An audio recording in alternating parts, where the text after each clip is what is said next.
Good morning. As you know, the Windsor Continuation Group have been offering their original initial observations at this Lamberth conference and then listening in the two hearings to your response to their thoughts. We've got three members of the Windsor Continuation Group here now to offer you some feedback on their thinking and to pose some further thoughts for this morning's Indaba. Can I start with you, Bishop Clive? You're the chairman of the group, and I wonder whether I could ask you why you think the work of the Windsor continuation process is important. Why should people be bothering with it? I think because we're talking about the situation as it is, we are addressing where it seems we are in the Windsor process as it's ongoing, and we are able to put observations to the conference to test their response. Now, we've done this in a number of ways, and particularly by presenting observations in three parts.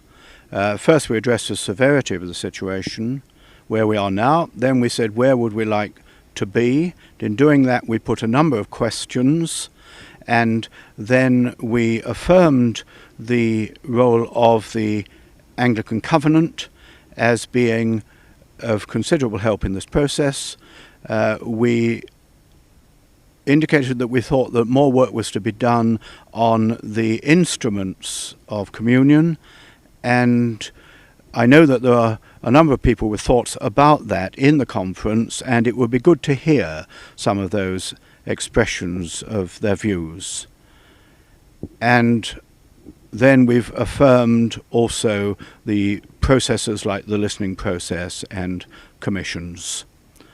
We've presented a part 3, as you know, and we've done all this because we think this communion is worth it. We believe in the communion. We believe that good things are happening here, needs in God's world are being addressed, and this is God's work we're doing. Thank you very much. Now, you've mentioned that part 3, and that contains some specific recommendations about implementing the moratoria, about the creation of a pastoral forum, and about creating safe space. Bishop Victoria, could I ask you about those? Could you say something more about them, please? Certainly. The moratoria we heard at the hearings and the subsequent conversation should not be lumped together as if it's really one entity. And people are absolutely right about that. There are 3 moratoria.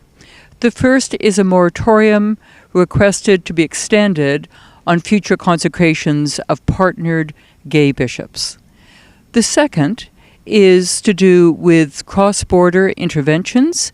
We're asking them to stop very clearly. Please stop, in fact, withdraw.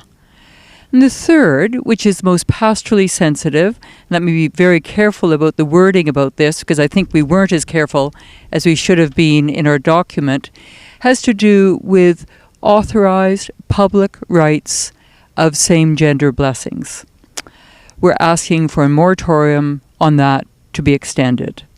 That's what's lumped together under the word moratoria, and we're asking for that.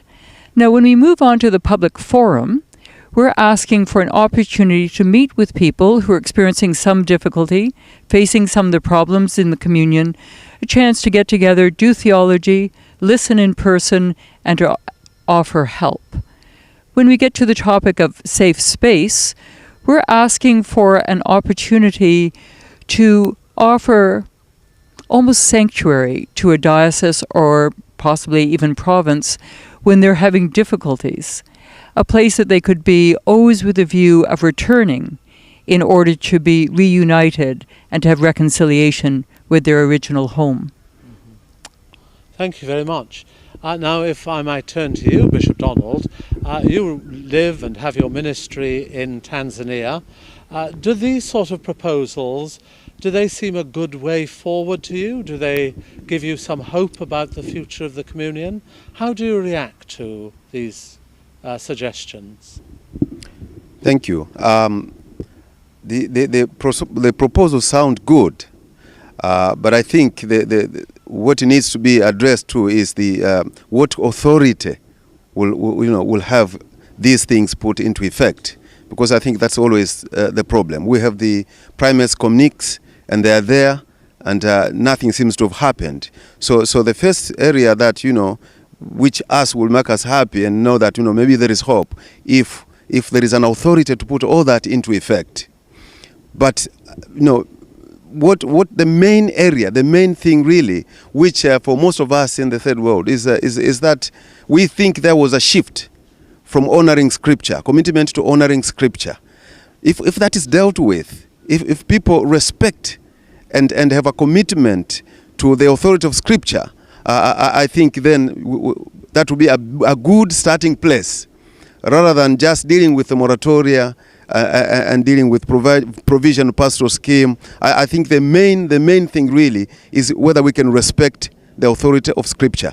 And then, of course, finally, if there is a will for all of us to say, well, yeah, we want a communion, and a will to restore a trust, to restore fellowship, to restore our communion. I believe if that is there, then all of us are working together. Thank you. Now, I think you've got two questions that you'd particularly like the bishops to consider in this indaba. Would you like to offer our colleagues those questions now?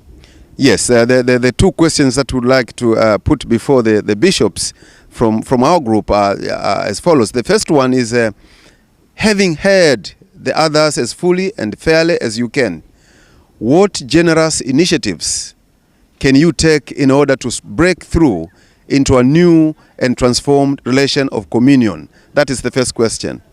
And the second question is, what now needs to be done to take the life of the Anglican Communion forward? Thank you very much, and thank you all for responding to my questions this morning.